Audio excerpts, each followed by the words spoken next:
Today, we're going to create a post-process VHS video filter. Let's go.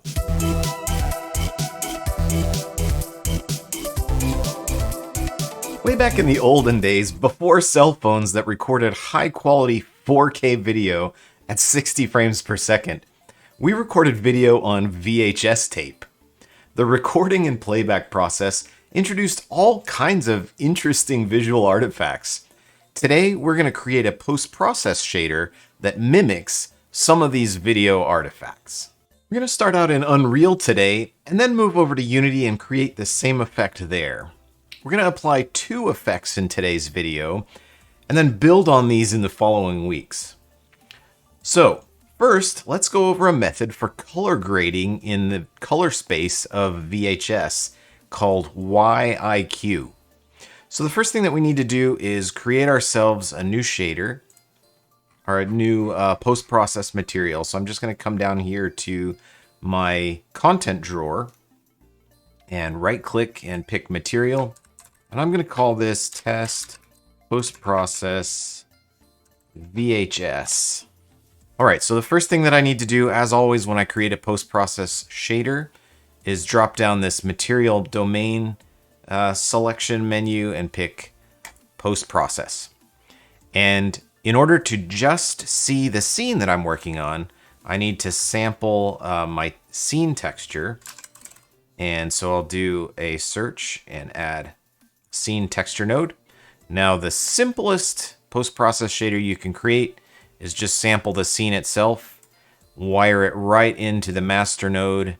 And the other thing that we need to change is instead of scene color, we need to drop this down and pick post-process input 0, because that's the scene color that we get when we're creating a post-process shader. So now let's go to our scene and I'll apply the shader. So I'm going to go to the global post-process volume and come down here to rendering features, post-process, and I'm going to add this item to the array. And then here I can pick which shader that I want. So when I assign this, you can see that I'm not getting anything special happening in my scene now.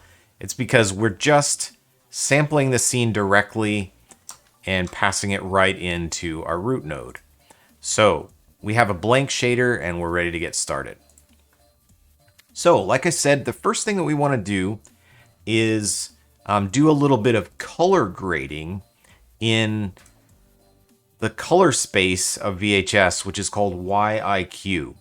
So we need to take our color as it currently is, which is in RGB color space, and we need to transform it into YIQ color space. And the reason that we do this is because when we make adjustments to our color, those adjustments are more natural and more realistic for what VHS video is going to be doing if we actually do them in the color space of the VHS video itself. So in order to transform our color, we need to do a matrix multiply. So I'm going to add a transform 3x3 matrix node, and we're going to wire our color into the vector to transform. Now, as far as I know, Unreal's material editor here doesn't support the ability to just give it a matrix directly. We have to create our matrix by giving it 3 vec3s, an X, a Y, and a Z. And so what I'm going to do is copy and paste these in, just so it doesn't take me forever to type all these numbers in. But these are the 3 vectors that make up the matrix that allow us to transform from RGB to YIQ. So I'm just going to wire these 3 matrix vectors in, and I'll put these values down in the comments, or down in the description, so that you can just copy and paste them. What we're doing is transforming to a color space which is Y, I, and Q, where Y is the luminance of our scene, and then I and Q are a 2D grid that we can look up using these values and find the chrominance, or the color. And the reason this color space was developed is because black and white televisions came first, and so they wanted the ability when they added color television to continue to broadcast a signal that would be compatible with black and white televisions. And so the first component of this color space is the luminance.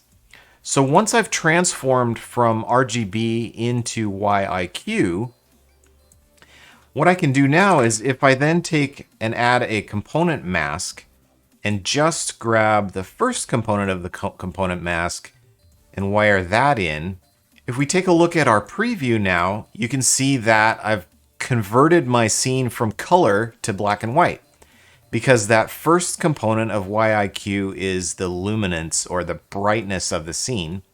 And then the other two components are the chrominance or the hue of the color of the scene.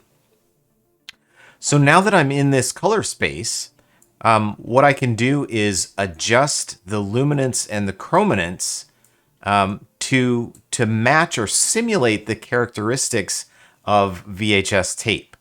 So I'm going to take this and I'm going to multiply it by a vector, and then I'm going to add a vector to it as well. And once we've made these adjustments, now I'm going to type in some values to adjust these by in just a minute. But the next thing that we do after we make these adjustments in YIQ space is transform back to RGB space so that we can pass out our final values. So I'm going to take my transform 3x3 matrix again, and this time I'm going to copy the values that we need to transform back from YIQ to RGB. So I'm just going to copy and paste these vectors again. And again, I'll put these down in the description so that you can just copy and paste them too. These are the values that make up the matrix that allow us to transform from YIQ back to RGB. All right, the last thing that we need to do is create our vectors that represent the adjustments we're going to make to the YIQ color space, to our data when it's in that color space. So we're just going to start out with some blank information here. We're going to multiply 1 and add 0. And then I'm going to tweak these values so that you can see what's happening along the way. Okay, so just quickly again, we're going from our RGB space to YIQ.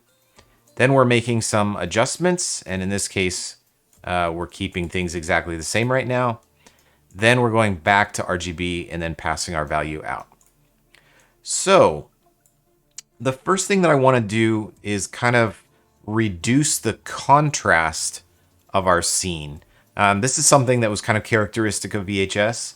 And so what I'm going to do here is I'm going to multiply by 0.9, which is going to shrink my range down. And then I'm going to add 0.1, which will expand it back up.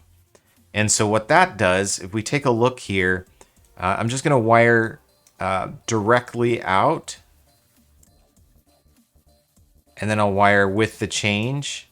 You can see that it's just kind of reducing the amount of contrast just a little bit.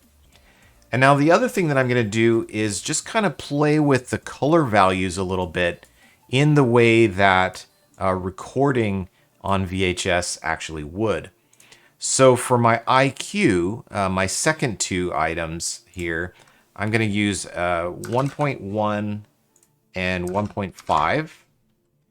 And then coming over here, I'm going to add negative 0.1 and 0. And now you can see that I've got the scene just kind of tinted slightly blue. That's what's happening when I'm adjusting these second two values of my vector 3s. It's adjusting the chrominance of the scene to match a profile that might represent what VHS would do to the scene. So if I save this here, and now we can switch over to our scene, and you can see that our values are now adjusted from the default. If I turn this off, this is what the default scene rendering looks like. And then turning it back on, we've shifted into this color space and this adjustment that kind of matches what VHS might do. Now, you're probably saying, well, this doesn't look very much like VHS, and that's true because everything is super sharp and crisp still, and so we need to do a lot more things to this effect to noise it up, to rough it up, and to add all kinds of artifacts. But this is the first step. So we've adjusted our color by going to YIQ color space, making some adjustments, and then coming back to RGB. All right, the next thing that we're going to do is create some scan lines. And the reason that we're doing this is when you played back VHS data on a television set, most television sets were interleaved, meaning when they rendered the screen, they only rendered every other line. And then on the next frame, they'd render the lines they didn't create on the opposite frame. And so there was this interleaving effect where the screen danced back and forth between the upper frame and the lower frame.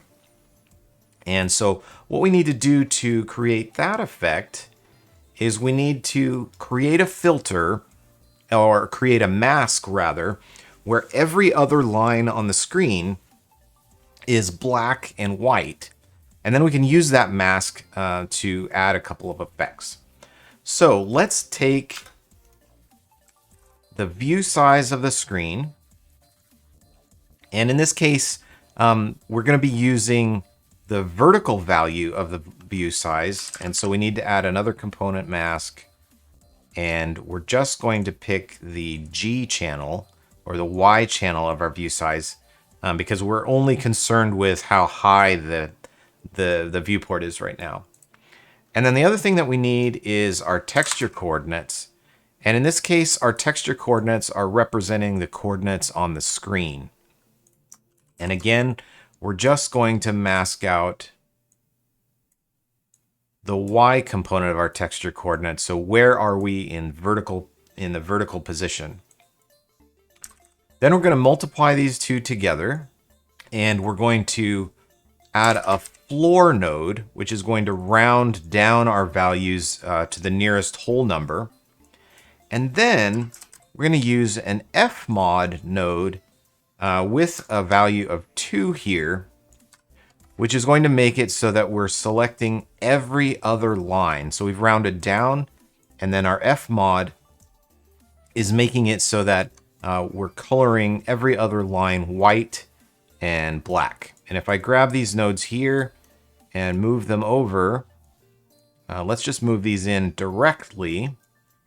And I don't know how well this is going to show up on YouTube, but what we've got right here is a pattern where every other line is white, black, white, black, white, black, alternating. And we can use this to create all kinds of interesting effects that mimic this interleaved method of rendering video that we used to use back in the olden days.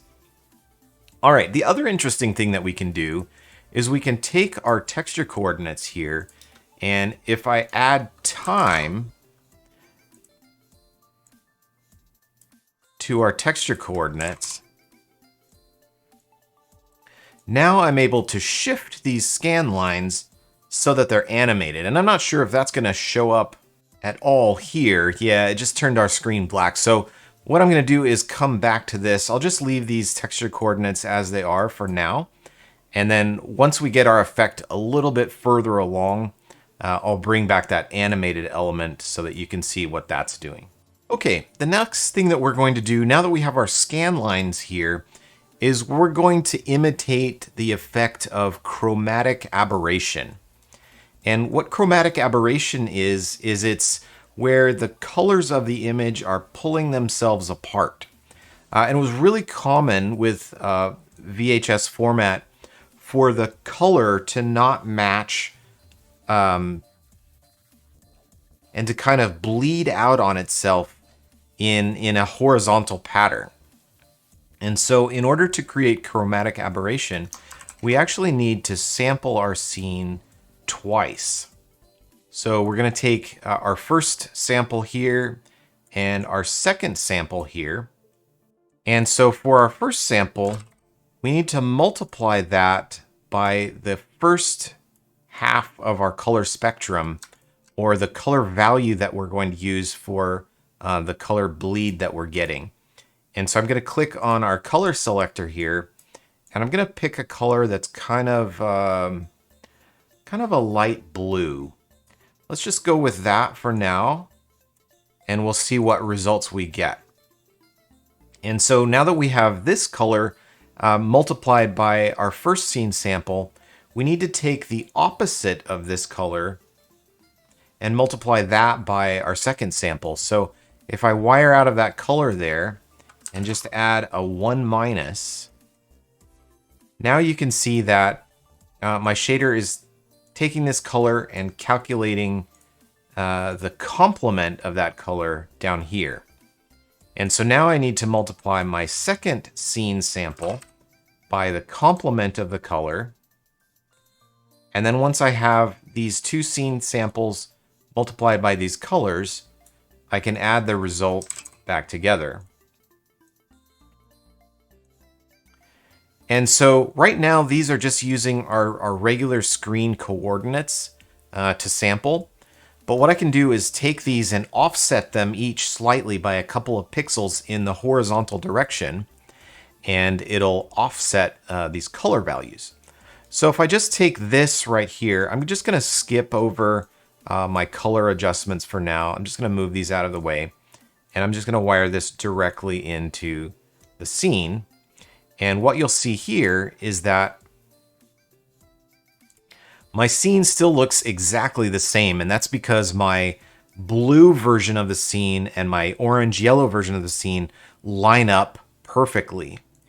And so what I need to do is offset these so that one is shifted slightly to the left and the other one is shifted slightly to the right. So the way that I can do that is, again, I'll take my view size, because we want to get the size of a pixel. And in this case, I'm going to take the horizontal axis, or just the red. So I'm looking at the width of the screen. And I'm going to take the reciprocal of that by doing 1 divided by my value. And so this is going to give me the size of a pixel. So now, if I plug this into an append node, and just append 0 to it for the height, I can add this 1 pixel width to my texture coordinates. And now my first value here is offset by 1 pixel. And so what I want to do is offset this first one by 1 pixel, and then the other one I want to offset in the opposite direction. So I'm going to multiply it by -1. And then also add it to my texture coordinates.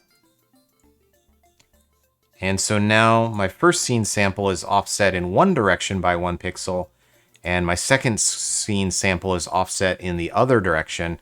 So one is moving slightly left, and the other is moving slightly right. Now I can control how many pixels I'm moving if I add a multiply here, and let's say we want them to offset by like 5 pixels. This may be a little bit too much, but at least you'll be able to see what's going on. Yeah, so you can see here that my scene is, the red portion of my scene is moving to the left, and the blue portion of my scene is moving to the right. And they're moving each by 5 pixels. Now I can see that maybe I need to adjust these color values just a little bit. And so I'm going to come down here, and I'm just going to say, let's just call this 1 and 1. So I'll make it kind of like pure cyan. And then our other value, once I take the complement of it, becomes pure red. So I'm getting cyan on one color, or on one side of my objects, and I'm getting a red value on the opposite side. So this is kind of an imitation of the type of chromatic aberration you might get with a VHS tape. So I've got my pixel size here, multiplying it by 5. And you know what? I'm just going to add a value here where I can use this value to control the width instead of just plugging that directly into the multiply. Okay, so I've got my two sets of texture coordinates for my two samples. And the last thing that I need to do is use this scanline mask to control how the samples are working. And so what I'm going to do is bring this up here. And here I've got my value of 5. Well, I'm just going to add another multiply. So I've got my mask where every other line is black and white. And I'm just going to multiply that by my width. And then I'm going to plug that in here. And what this is going to do is make it so that every other line is offset more or less. So I'll save that and we'll switch over to our scene. And now you can see that I'm getting that scan line effect where all my little, like this diagonal line here, you can see on the arm of the chair, it's kind of cut up into individual little pixels where some of the pixels are being offset to the left and some of them are being offset to the right because I'm using this scan line mask here. Now, as I said, I can make that mask just a little bit more interesting if I add time to the texture coordinates that I'm using to generate that scanline mask. So I'm going to plug this in and we'll save that. And now what you're going to see is that my lines are now animated and they kind of jiggle to imitate the effect that you might get with scan lines on an interleaved television. All right, so we've got our scan lines, we've got our chromatic aberration, and now we need to also incorporate our hue and saturation adjustments that we made here in the YIQ color space. So I'm going to take the result coming out of my chromatic aberration here and plug that into my RGB to YIQ transform. Then I'm going to take the final result once I've transformed it back to RGB and plug that into my emissive color. All right, so we'll just move this back down and we've got our whole shader. So I'm just going to save it and we'll take a look at the final result. Cool, so we've transformed into the YIQ color space, made some adjustments there, come back to RGB for our final result, and we're also introducing this scan line element where our scan lines are pulling apart and adding chromatic aberration on the sides of high contrast edges. So these are 3 interesting effects that you can add to make your scene look more like it was filmed and played back with VHS video equipment.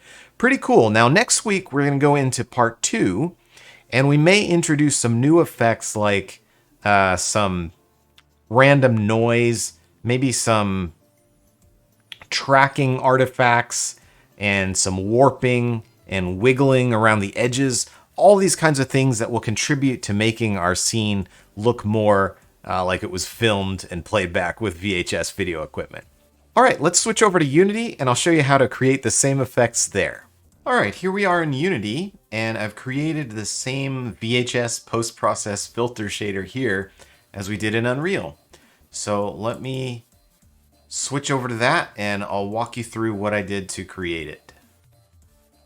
All right, here's the Unity version of my shader. Let's start over here on the left. So these are the nodes that create my interlacing mask. So I take my screen coordinates and just the Y, or how tall my screen is. And here I'm adding time to my screen coordinates so that my screen will scroll in the vertical direction. And that's so that I can get that animation or that little bit of a shimmer on my interlacing effect. Then we multiply that by the screen height and find the floor of that value, so round to the nearest integer. And then I modulo that by 2, which makes every other line on the screen black, white, black, white. So then I can use that mask to affect the way my chromatic aberration is working. So here's my chromatic aberration. You can see that I'm taking 2 samples of the scene color. And the first sample, I'm multiplying it by this blue value, 0, 1, 1, which is cyan. And then I take the inverse of that by running that value through a 1 minus So this one is cyan, and then this one is going to be kind of an orangey color. So I multiply my first scene sample by the cyan, and my second scene sample by the complement of that color, and then I add them back together.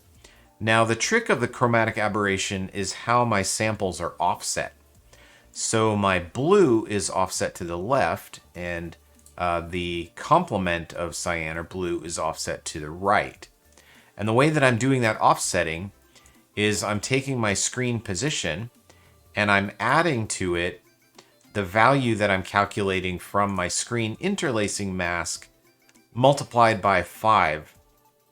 So basically, I'm pushing the interlacing 5 pixels to the left or 5 pixels to the right.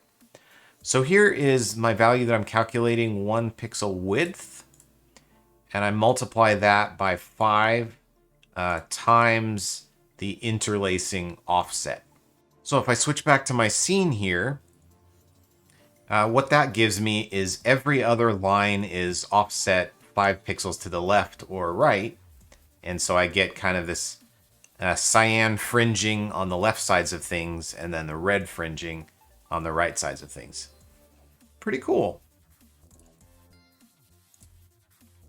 All right, and then the last step in the process is I take the resulting color from my chromatic aberration here, and I convert it to YIQ color space. And it's a little bit easier to do that in Unity because I have this node here called the matrix construction node. So I can just type in my matrix values directly. By the way, I'm going to put these values down in the description so you can just copy paste them. So I can just build my matrix here, and then I can just use my multiply node to transform my RGB color using the YIQ transform matrix into YIQ space. Once I'm in YIQ space, I can then adjust the luminance value here and the chrominance values here. So I'm multiplying them by these values and then adding these values. You can see I've got my vector 3 multiply and my second vector 3 add. And then I transform back to RGB space here with this matrix, which is designed for transforming from YIQ to RGB. And again, I'll put these values down in the description as well. So I'm transforming to YIQ space, adjusting my colors, and then transforming back to RGB space here. And then finally, I'm outputting my color. So one more look at my whole shader here in Unity. I'm creating my interlacing mask, and then I'm using that mask to create my chromatic aberration. And then once I've got my chromatic aberration, I'm passing the result of that into my color grade in YIQ space. Yeah, so that's how I create the VHS shader in Unity. Okay, like I said before, there are a lot of other techniques that can go into making this even more realistic. I need to make some warping down here at the bottom, maybe some warping over this at the side, maybe some tracking or scanline errors going down, and maybe some additional like procedural noise introduced by the fact that the VHS tape is crinkled or something. So there are a lot of other things that we can do here. Next week, I'll show you how to do some of those. And then maybe if we don't get all of those things, we'll even do a third version of this. So just keep stacking up effects until we have an amazing VHS filter. Anyway, I hope you learned some cool stuff from this tutorial today. Be sure to come back next week for part 2. And in the meantime, have a great week.